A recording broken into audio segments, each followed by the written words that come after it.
Hello friends, வணக்கம். இன்றைக்கி வந்து ஒரு ஃப்ராக்குடைய கட்டிங் ஸ்டிச்சிங் வீடியோ தான் போட்டிருக்கேன். கொஞ்சம் பிஸியாக இருந்ததுனால நடுவில் போட முடியல. ஸோ இது வந்து என்ன மாதிரி ஃப்ராக்னா, க்ரஷ் காட்டனில் வாங்கியிருக்கேன். Yellow with white stripes. So அது வந்து இந்த வந்து இன்ஸ்கர்ட் மாடல் வரும்ல, 8 பார்ட்டு அந்த மாதிரி அளவில் நம்மளுடைய ஹிப்புக்கு தேவையான அளவை வச்சு ஸ்டிச் பண்ணியிருக்கோம். இது வந்து மேலே வந்து 5 கீழே வந்து 7 வர மாதிரி இந்த துணி இருந்தது. ஸோ நான் அந்த மாதிரி கரெக்டாக அளந்து எடுத்துக்கிட்டேன். ஏன்னு சொன்னால், எனக்கு வந்து இடுப்பு சுற்றளவு குறைவாக இருந்ததுனால அந்த ஃப்ராக்குக்கு அது போதுமானதாக இருந்தது. ஸோ இது வந்து நம்ம இன்ஸ்கர்ட்டில் வர மாடல் தான். அது ஸ்கூல் யூனிஃபார்ம்லேயே பினோஃபேரில் நீங்கள் பார்த்தீங்கன்னா நிறைய கான்வென்ட் ஸ்கூல்லலாம் பினோஃபேர் வந்து போடுவாங்க. ஃப்ரண்ட்டில் 3 கட்ஸு, பின்னாடி 3. ஆக்சுவலாக அது இன்ஸ்கர்ட்டில் வரும்போது 8 பார்ட்டுன்னு சொல்லுவோம். அந்த நடுவில் வர பார்ட்டை வந்து கட் பண்ணி ஸ்டிச் பண்ண மாட்டோம். அப்படியே மடிப்பை விரித்து வச்சுட்டு ஸ்டிச் பண்ணிவிடுவோம். நடுவில் சென்டரில் 2 சேர்ந்த மாதிரி ஒரு கட்டு இருக்கும். அதுக்கப்புறமா இந்த சைடு ஒன்று, அந்த சைடு லெஃப்ட் ஒன்று, ரைட் ஒன்று வந்தாக்கா 3 பார்ட் மாதிரி வந்துடும். அதே போல் பேக்கில் 3 பார்ட் மாதிரி வந்துடும்.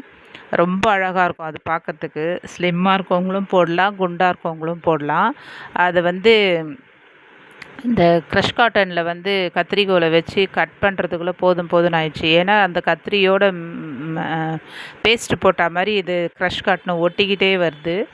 ஆனாலும் அதை அழகாக கட் பண்ணி எடுத்தாச்சு. எடுத்து 1 பை 1 ஃபஸ்ட்டு ஷோல்டரை ஜாயின் பண்ணி, அதுக்கப்புறமா ஸ்லீவ்ஸை கட் பண்ணதை வந்து அதில் ஜாயின் பண்ணி, அதுக்கப்புறம் அதுக்கு தேவையான ரஃபிள் வச்சுட்டு அப்படி 1 பை 1 இது பாருங்கள். ஸ்லீவ்ஸ் வந்து 3 குவார்ட்டர் ஸ்லீவ்ஸ் வேணும்னதுனால 3 குவார்ட்டர் ஸ்லீவ்ஸு கட் பண்ணுறேன். ஸோ அந்த 3 குவார்ட்டர் ஸ்லீவ்ஸில் கொஞ்சம் ரஃபிள் கூட வச்சா நல்லாயிருக்கும் அப்படின்னு சொல்லிவிட்டு, அதில் ரஃபிளுக்கு கூட தேவையான ஃப்ரில்லு மாடலுக்கு எத்தனை இன்ச்சு நமக்கு வேணுமோ, சிலர் 3 இன்ச்சு வைப்பாங்க, சிலர் 5 இன்ச்சு வைப்பாங்க. அந்த மாதிரி தேவையான அளவு நம்ம கட் பண்ணி எடுத்துக்கணும். எடுத்துக்கிட்டு அதை வந்து இதில் அட்டாச் பண்ணி அந்த ஃப்ராக்கில் போட்டோம்னாக்கா அந்த மாடலுக்கு நல்லா அழகாக இருக்கும். ஸோ அதனால் அந்த மாதிரி நான் கட் பண்ணிக்கிட்டேன். அப்புறமா அந்த கையில் ஒரு ஷேப் வேணும்ல நமக்கு, ஃப்ரண்ட்டு பேக்குன்னு, அதுக்காக ஒரு சின்னதாக ஷேப் கொடுத்துக்கிட்டேன். நீங்கள் கூட ஒரு ஃபஸ்ட்டு நீங்கள் பெருசாக எதுவுமே எனக்கு தைக்க தெரியாது அப்படின்னு யோசிக்கிறவங்களுக்கு சொல்கிறேன். மிஷினில் வந்து உக்காந்து எனக்கு ஸ்டிச் பண்ண தெரியும், புடவைலாம் ஓரம் அடிக்க தெரியுன்றவங்க கூட ஒரு ஃப்ராக்கை ஸ்டிச் பண்ணி போட முடியும், ஒரு தலைக்காணி உரையை ஸ்டிச் பண்ணி போட முடியும், ஒரு ஸ்க்ரீனு அந்த மாதிரியெல்லாம் நீங்கள் ஸ்டிச் பண்ண முடியும். வரும் நாட்களில் வந்து அந்த மாதிரி குட்டி ஃப்ராக்குங்கெல்லாம் வந்து நான் டீட்டெயில் வீடியோ போடுறேன். அப்போது தெரியாதவங்க கூட, தையலே ஒன்றுமே தெரியாது, எனக்கு அளவு எடுக்கிறதுக்கு எதுவுமே தெரியாதுன்றவங்க கூட அழகாக நீங்கள் ஸ்டிச் பண்ணி உங்கள் வீட்டில் உள்ள குழந்தைங்களுக்கு நீங்கள் போடுற அளவுக்கு நீங்கள் கற்றுக்கலாம். உங்களுக்கு விருப்பம் இருந்தால் அந்த மாதிரி வீடியோ பின்னாடி நான் போடுறேன், கமெண்ட்டில் சொல்லுங்கள். அதுக்கப்புறமா இந்த ரஃபிளுக்கு தேவையான பீஸஸை தனித்தனியாக கட் பண்ணியாச்சு. கைக்கு தேவையானதையும் கட் பண்ணியாச்சு, முட்டியில் வர இடத்துல அந்த இடத்துக்கு தேவையானதையும் கட் பண்ணி எடுத்தாச்சு. ஏன்னா அந்த ஃப்ராக் வந்து கரெக்டாக இருக்கும். கொஞ்சம் ரஃபிள் வைக்கும்போது எக்ஸ்டென்ஷன் மாதிரி கொஞ்சம் நீளம் எக்ஸ்ட்ராவாக கிடைக்கும். கைக்கு வர ரஃபிள் சின்னதாகவும், அந்த முட்டி இடத்துல வர ரஃபிள் வந்து கொஞ்சம் பெருசாகவும், அகலம் ஜாஸ்தியாகவும் கட் பண்ணிக்கணும். இது வந்து ஒரு 2 to 3 இன்ச்சஸில் கையில் வச்சுக்கலாம்.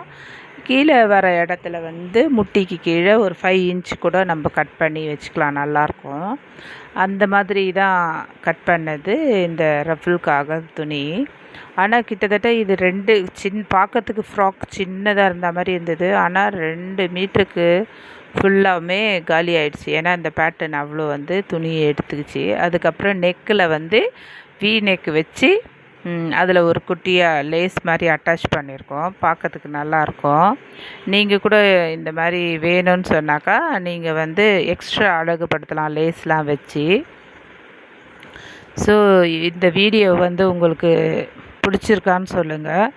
ஸோ லைக் பண்ணுங்கள், ஷேர் பண்ணுங்கள், சப்ஸ்கிரைப் பண்ணுங்கள் ஃப்ரெண்ட்ஸ்.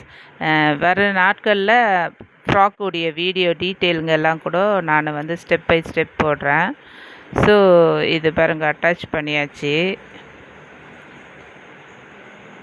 கை, ஷோல்ட்ரு, ஆர்மோல் இதெல்லாம் ஒன் பை ஒன்னாக அட்டாச் பண்ணியாச்சு. இப்போ ஸ்லீவ்ஸில் வர ரஃபில்லு, அந்த ரஃபிலுக்கு தேவையான ஓரத்தில் அடிச்சிடணும். அடிச்சுட்டு அதுக்கப்புறமா அது கரெக்டாக அந்த கையில் வச்சு நம்ம ஃப்ளீட் பிடிச்சோம்னா கரெக்டாக இருக்கும். இதில் கூட வேணும்னா லேஸ் வைக்கலாம் ஃப்ரண்ட் வியூவில்.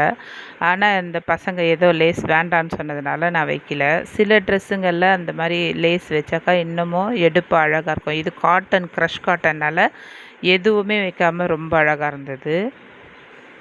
இது பாருங்கள், கை அட்டாச் பண்ணியாச்சு. அந்த ரஃபில் கையில் வச்சு ஸ்டிச் பண்ணுறேன் மெதுவாக. அது வந்து கரெக்டாக பாயிண்ட் அவுட் பண்ணி அந்த ஃப்ளீட்டெல்லாம் ஈவனாக வரா மாதிரி நம்ம ஸ்டிச் பண்ணிக்கணும்.